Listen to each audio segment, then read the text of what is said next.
Assalamualaikum warahmatullahi wabarakatuh. Syukur alhamdulillah, Allahumma sholli ala sayyidina Muhammad.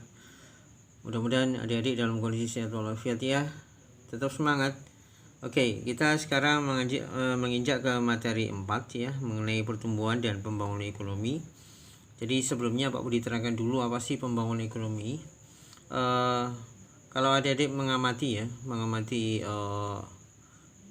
orang pergi bekerja, sementara itu pabrik-pabrik beroperasi ya, jalan-jalan dibangun jembatan ya. Setelah itu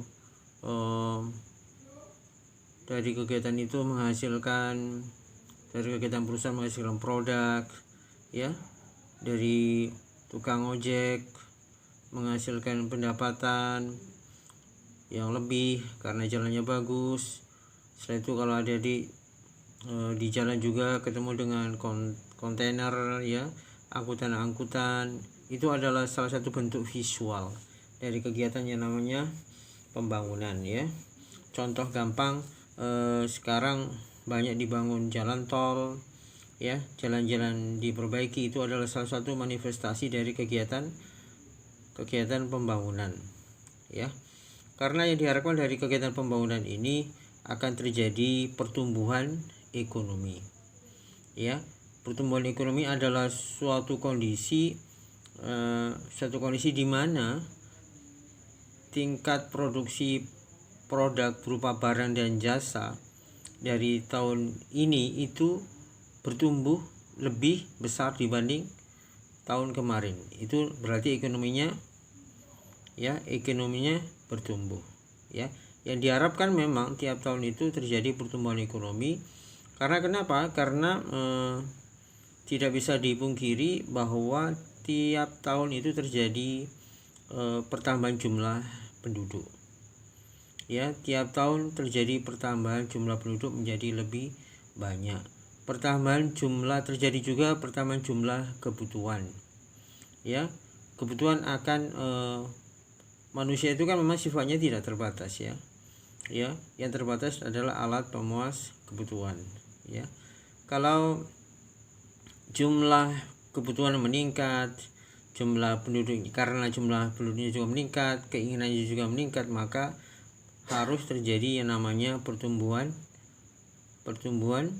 ekonomi untuk mengcover itu semua, untuk menutupi itu semua. Kalau tidak, maka akan terjadi berbagai masalah ekonomi dan sosial ya. Jadi tiap tahun harus ada pertumbuhan lapangan kerja. Pertumbuhan lapangan kerja harus lebih banyak karena yang lulus dari aliyah dan SMA juga lebih banyak ya tiap tahunnya. Maka pembangunan ekonomi itu diharapkan memang akan bisa memacu terhadap peningkatan pertumbuhan ekonomi. Baik adik-adik, kita lanjut sekarang ya. Apa sih yang dimaksud dengan pertumbuhan ekonomi itu? Pertumbuhan ekonomi adalah sebuah kondisi di mana meningkatnya pendapatan karena terjadi peningkatan produksi barang dan jasa. Ya, kalau misalkan di sebuah perusahaan kapasitas produksinya sekarang menghasilkan kursi misalkan dalam 1 tahun 1 juta unit misalkan, maka diharapkan pada tahun depan terjadi peningkatan 1.500.000 ya, yang penting lebih dari 1 juta. Karena kenapa?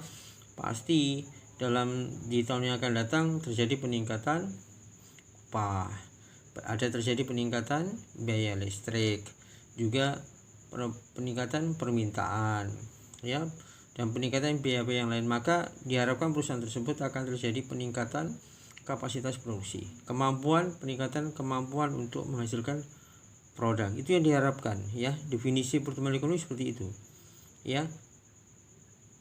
Peningkatan kalau kita skupkan secara luas, maka pertumbuhan ekonomi di suatu negara itu bisa ditunjukkan dengan peningkatan jumlah barang dan jasa ya.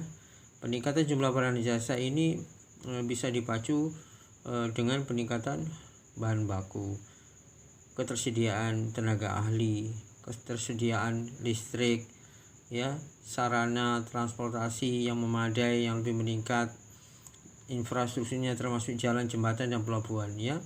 Itu diharapkan akan meningkatkan atau memacu terhadap peningkatan produksi baik berupa barang dan jasa.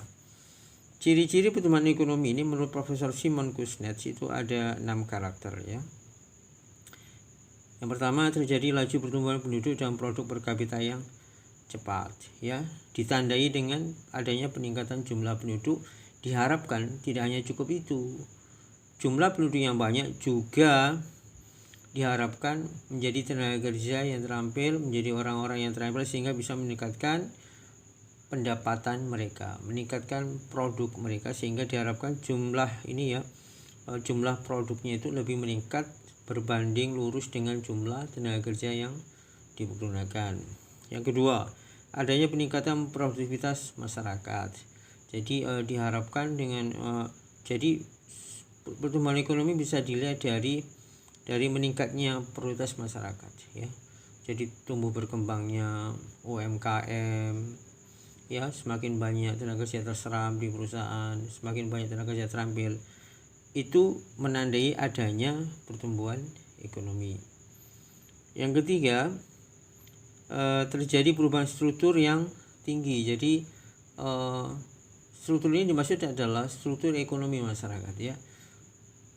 Peningkatan masyarakat yang berekonomi menengah ya, dari pendapatan yang rendah dia meningkat, jadi semakin banyak orang yang mencapai level ekonomi menengah ya, dari yang bawah ke menengah ya, mereka mencapai peningkatan pendapatannya ya, pendapatannya dari hari ke hari, bulan ke bulan, mereka mampu mencapai peningkatan pendapatannya karena kemampuan peningkatan produksi mereka ya. Selanjutnya adalah adanya urbanisasi dalam suatu negara. Jadi urbanisasi ini bisa juga dipicu karena pemerataan ini ya, pemerataan pembangunan. Jadi ya, kegiatan ekonomi tidak hanya terpusat di kota, tapi juga di daerah-daerah, di desa itu terjadi peningkatan usaha ekonomi, UMKM menyebar ya, perusahaan-perusahaan juga menyebar tidak di suatu tempat aja. Ini akan memacu jadi urbanisasi ya, peningkatan aktivitas masyarakat sehingga kegiatan ekonomi bisa merata di seluruh wilayah. Selanjutnya, ciri pertumbuhan ekonomi adalah melakukan ekspansi ke negara maju. Jadi produk-produk kita ini bisa diterima oleh negara lain ya. Contoh yang terakhir ada merek sepeda Trail ya, produksi sebuah perusahaan di Gresik, dipakai oleh atlet-atlet negara lain di Olimpiade Tokyo kemarin. Ini sebuah bukti bahwa produk kita secara teknologi itu, secara kemampuan, kualitas itu bisa diakui oleh negara lain ya. Kalau ini berlangsung di produk-produk lainnya sehingga produk kita bisa tembus ke ekspor, maka itu adalah ciri dari adanya pertumbuhan ekonomi ya. Selanjutnya adalah terjadinya arus barang, modal dan manusia di antar bangsa di dunia. Pertumbuhan ekonomi juga ditandai dengan karena produk kita diterima oleh negara lain, karena tenaga kerja kita berkualitas ya, tenaga kerja kita memiliki produktivitas dan kemampuan yang bagus, maka bisa terjadi produk kita dan tenaga kerja kita diterima di negara lain. Yaitu semakin ini terjadi secara baik ya, maka ini menandakan bahwa terjadi pertumbuhan ekonomi di suatu negara ya. Cara mengukur pertumbuhan ekonomi adalah dengan rumus ya, dengan cara menghitung produk domestik bruto. Apa sih produk domestik bruto itu? Atau gross domestic product. Gross domestic product atau produk domestik bruto adalah keseluruhan jumlah barang dan jasa yang dihasilkan oleh suatu negara dalam periode tertentu, dalam periode 1 tahun biasanya ya. Jadi berapa barang dan jasa yang dihasilkan itu total semua.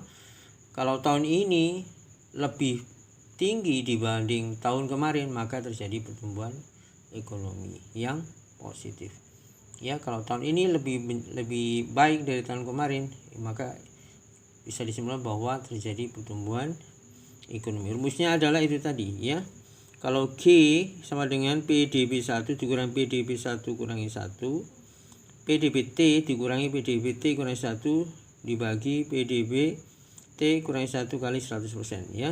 Jadi kalau pertumbuhan gross domestic product tahun ini dikurangi dengan tahun kemarin ya, dibagi sama dengan berapa, dibagi dengan PDB tahun kemarin kali 100, itu nanti akan ketemu ini, ketemu apa? Ketemu ekonominya bertumbuh atau tidak. Oke, baik adik-adik, cukup untuk kali ini ya. Untuk materi 4 kita sudah sedikit bahas mengenai pertumbuhan dan pembangunan ekonomi. Adik-adik sudah ini ya, ada gambaran mengenai apa sih definisi pertumbuhan ekonomi itu, ciri-ciri pertumbuhan ekonomi dan cara mengukurnya. Ini sudah Pak Budi terangkan. Bisa adik-adik perkaya pengetahuan kalian dengan googling, dengan melihat dari sarana-sarana lain ya. Mudah-mudahan bisa menambah wawasan adik-adik. Pak Budi akhiri, terima kasih atas perhatiannya. Semoga sehat selalu sekeluarga, tetap semangat belajar ya. Saya akhiri, wassalamualaikum warahmatullahi wabarakatuh.